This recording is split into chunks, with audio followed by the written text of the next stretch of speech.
जितना पार्ट इसकी बाउंड्री के अंदर लाई कर रहा है that is called as area. 5 and 5.5। तो इसका एरिया कितना होना चाहिए बेटा? 27 + 8, 35 + 3। तो आंसर क्या आया बेटा?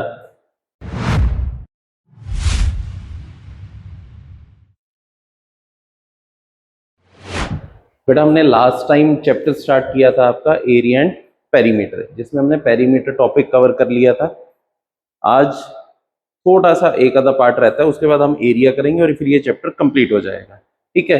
अब जैसे नेक्स्ट टॉपिक है इसमें स्प्लिट एंड रीजॉइन। अगर हमें कोई भी दो फिगर्स गिवन है और वो किसी तरह से उन्हें ज्वाइन कर रहा है तो हम पेरीमीटर कैसे फाइंड आउट करेंगे? लेट अस सपोज कि हमारे पास ये 2 फिगर्स हैं। ठीक है। अब वो उसे किस किस तरीके से ज्वाइन कर सकता है?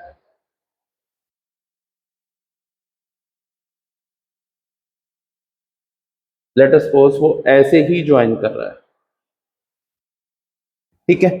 तो अब ये जो फिगर है उसने इसे क्या किया? रोटेट किया 90 डिग्री पे और ऐसे इसे ज्वाइन कर दिया।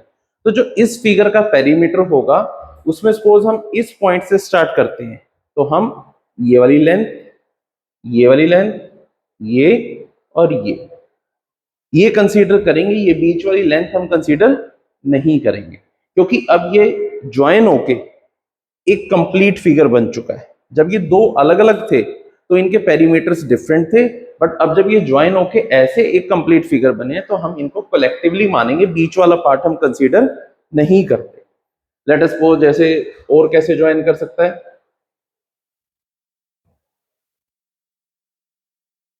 Like this. ठीक है।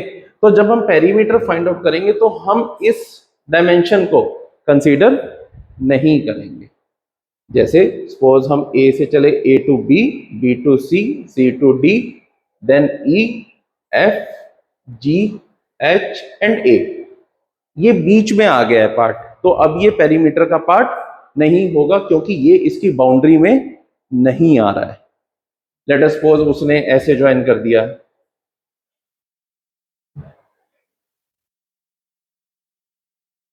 Like this.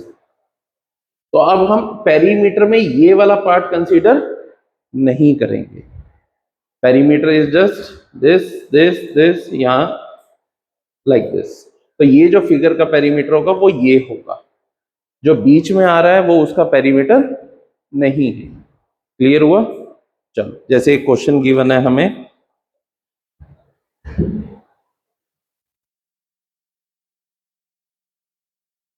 दो फिगर्स को वो रीज्वाइन कर रहा है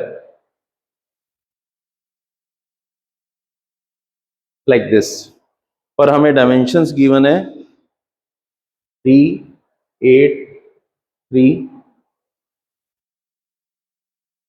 then this is 5, 3, 8, 3। कहता find the perimeter of this figure. हमें इस फिगर का पेरीमीटर फाइंड आउट करना है। बताओ क्या पेरीमीटर होगा इसका?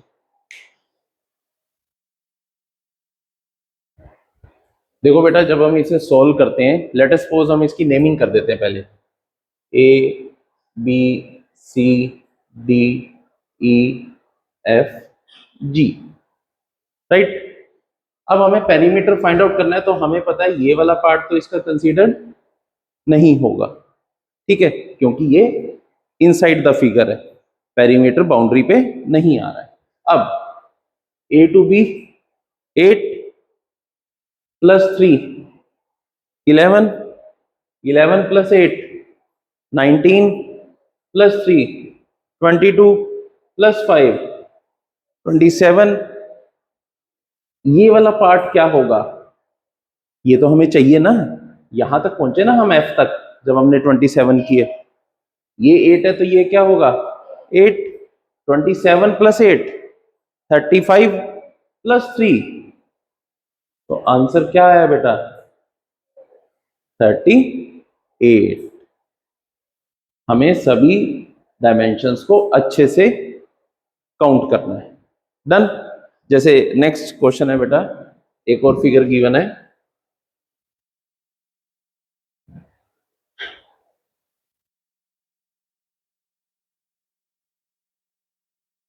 हमें ये फिगर गिवन है 3 8 3 4 3 8 3 4। इसका पेरीमीटर बताओ बेटा क्या होगा।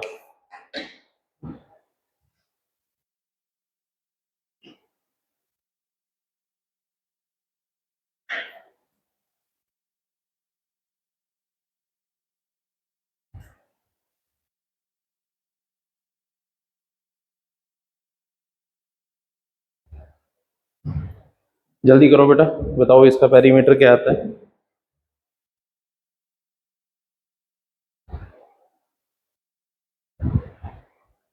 देखो बेटा इसमें भी सेम करना है कि हमें ये वाला पार्ट कंसीडर नहीं करना है, ठीक है। सपोज हम यहां से स्टार्ट करते हैं, A to B, 8 8 plus 3 11 11 plus 4 15 plus 3 18 plus 8 26 plus 3 29 plus 4 33 plus 3 36 centimetre. तो हमारा आंसर क्या होगा इस क्वेश्चन का, 36 centimetre. Next topic is area. अभी बेटा हमने पेरीमीटर की बात की थी, अब हम बात करेंगे एरिया की। कोई भी क्लोज फिगर है, जैसे हम पहले रेक्टेंगल ही ले लेते हैं, जितना एरिया, जितना पार्ट इसकी बाउंड्री के अंदर लाई कर रहा है that is called as area. जितना ये पार्ट इसकी बाउंड्री के अंदर आ रहा है enclosed by any figure that is called as an area. Suppose the length is L and breadth is B. अगर कोई रेक्टेंगल गिवन है जिसकी लेंथ L है और ब्रेड्थ अगर B है, then area of this figure is length multiply breadth। वहां पे हम सभी बाउंड्रीज को ऐड करते थे जो उनकी डायमेंशंस होती थी। यहां पे जो फॉर्मूला होगा product of the dimensions, length and breadth का प्रोडक्ट, ठीक है। अब मान लो हमें सपोज यही फिगर है जिसकी लेंथ 5 गिवन है और ब्रेड्थ 4 गिवन है, और अगर हमें इसका एरिया फाइंड आउट करना है तो एरिया क्या होगा, 5 मल्टीप्लाई 4। अब सपोज इसके यूनिट सेंटीमीटर है और इसके भी यूनिट सेंटीमीटर है, तो जो एरिया के यूनिट बनते हैं 5 multiply 4 20, centimetre multiply centimetre that is centimetre square. जो पेरीमीटर है वो लेंथ्स का सम है बेटा, तो उसके यूनिट क्या होते हैं, ओनली सेंटीमीटर। बट यहां पे जो एरिया है that is the product of two numbers, तो उनके जो यूनिट्स हैं वो भी जब मल्टीप्लाई होंगे तो जो यूनिट फॉर्म होगा दैट इज सेंटीमीटर स्क्वेयर। समझ आया। अब ऐसे ही नेक्स्ट है बेटा रेक्टेंगल के बाद स्क्वायर।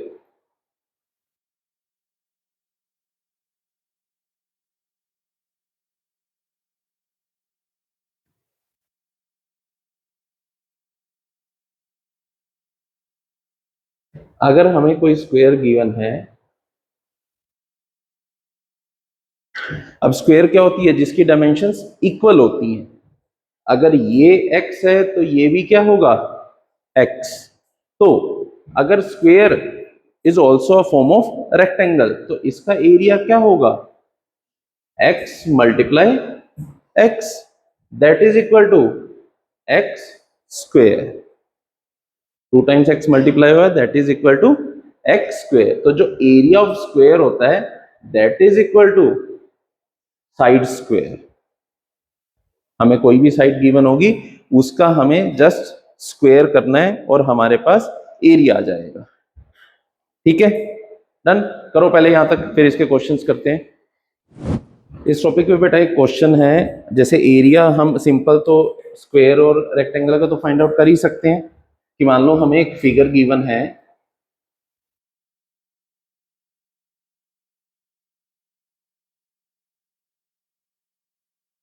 Like this. अब इसमें कहता है this dimension is 4, this dimension is 14 centimetre, this one is 10 centimeter, this one is again 10 centimeter and this one is 4। और अगर हमें इस फिगर का एरिया फाइंड आउट करना है तो हम कैसे कर सकते हैं? तो इसे हम क्या कर सकते हैं बेटा, टू फिगर्स में इसे स्प्लिट करेंगे। लेट अस सपोज हम यहां से इसे स्प्लिट करते हैं, तो एक फर्स्ट फिगर ये हमारी फॉर्म होती है और सेकंड फिगर ये फॉर्म होती है, ठीक है। अब अगर मुझे इस फिगर का एरिया निकालना है, दैट इज रेक्टेंगल, तो रेक्टेंगल का एरिया क्या होता है? Length into breadth. अब इसकी लेंथ क्या है? 10, क्योंकि यहां तक डायमेंशन क्या है? 10, और ब्रेड क्या है बेटा? 4। तो अगर मैं इसका एरिया निकालूंगा तो then 10 multiply 4 that is 40 centimetre square. और अगर मुझे इस फिगर का एरिया निकालना है तो मुझे ये डायमेंशन चाहिए, ये डायमेंशन चाहिए, क्यों नहीं चाहिए? ये लेंथ भी गिवन है और मुझे ये ब्रेड्थ भी गिवन है। तो अगर मुझे इसका एरिया निकालना है that is again 10 multiply 4 40 centimetre square. Then 40 plus 40, तो टोटल एरिया क्या हुआ उस फिगर का? 80 सेंटीमीटर स्क्वायर। तो हम स्प्लिट करके दो पार्ट्स में उसे रेक्टेंगल या स्क्वायर में कन्वर्ट करके क्या कर सकते हैं? उसका एरिया फाइंड आउट कर सकते हैं। अब इसको आप ऐसे चाहो तो ऐसे स्प्लिट करो और ऐसे चाहो तो ऐसे स्प्लिट कर सकते हो। देयर आर टू वेज, ठीक है। तो आपको वो वाली लाइन के थ्रू करना है जैसे हमने पहले किया, तो वैसे भी कर सकते हैं, ऐसे स्प्लिट करोगे तो ऐसे भी कर सकते हैं। डन, चलें आगे। Now next topic is area of irregular figures.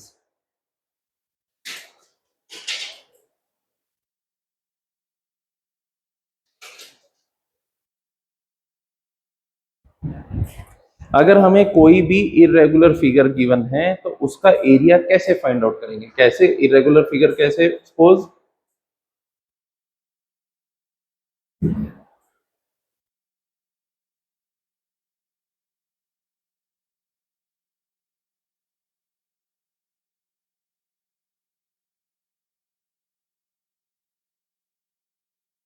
जैसे हमें कोई भी फिगर गिवन है,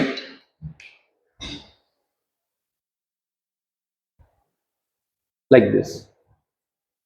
अगर हमें ये फिगर गिवन है और इसका एरिया फाइंड आउट करना है तो हम एरिया कैसे फाइंड आउट करेंगे? देखो, ये वाले स्क्वायर्स तो कंप्लीट आ रहे हैं, ये वाले स्क्वायर्स तो हमारे पास क्या आ रहे हैं? कंप्लीट आ रहे हैं। तो इनको तो हम क्या है कंप्लीट स्क्वायर काउंट कर सकते हैं, ठीक है। अब अगर हमारे पास जैसे ये वाला स्क्वायर देखो, ये more than half area cover कर रहा है, more than half area cover कर रहा है, तो हम इसे कंप्लीट काउंट करेंगे। This will be also counted as complete one, ठीक है। अब ये भी जैसे मोर देन हाफ है, ये भी मोर देन हाफ है, ये अप्रोक्स हाफ है, ठीक है। और जो हाफ से कम है जैसे ये दिस वन, इसे हम क्या करेंगे? नेग्लेक्ट कर देंगे, इसे हम कंसीडर नहीं करेंगे। जो हाफ होगा उसे हाफ लेंगे, मोर देन हाफ होगा तो उसे वन लेंगे, लेस देन हाफ होगा तो उसे क्या लेंगे? जीरो लेंगे। और जो कंप्लीट है उसे तो हम कंप्लीट फिगर काउंट कर ही सकते हैं। समझ आया? जैसे एक क्वेश्चन गिवन है,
हमें इस क्लोज्ड फिगर का एरिया फाइंड आउट करना है, ठीक है। अब यहाँ पे देखो फुली फिल्ड स्क्वायर्स कितने हैं, 1 2, तो इनको तो कंप्लीट एरिया हो जाएगा। अब देखो मोर देन हाफ कितने हैं, 3 4, ठीक है। अब हाफ अप्रोक्स कितने हैं, this one is half, this one is approx half and this one is again approx half. और लेस देन हाफ कितने हैं, एक ये और एक ये। तो अब अगर हम काउंट करें 1 2 3 4 5 एंड हाफ, तो इसका एरिया कितना होना चाहिए बेटा, 5.5 सेंटीमीटर स्क्वायर। समझ आया किस तरह से ये क्वेश्चन होगा। ये आपका लास्ट टॉपिक है इस चैप्टर का, इसी पे बेस्ड क्वेश्चन है। यहाँ पे हमारा थ्योरी पार्ट खत्म होता है। ये वाला टॉपिक क्लियर है बेटा, जो कंप्लीट है उसे कंप्लीट काउंट करेंगे, हाफ है हाफ काउंट करेंगे, मोर देन हाफ है 1 काउंट करेंगे, लेस देन हाफ है तो 0 काउंट करेंगे। डन।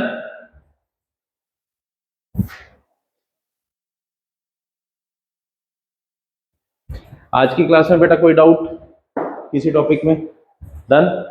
इसका थ्योरी पार्ट कवर होता है, इसके जो क्वेश्चंस हैं वो हम नेक्स्ट क्लास में प्रैक्टिस करेंगे, ठीक है।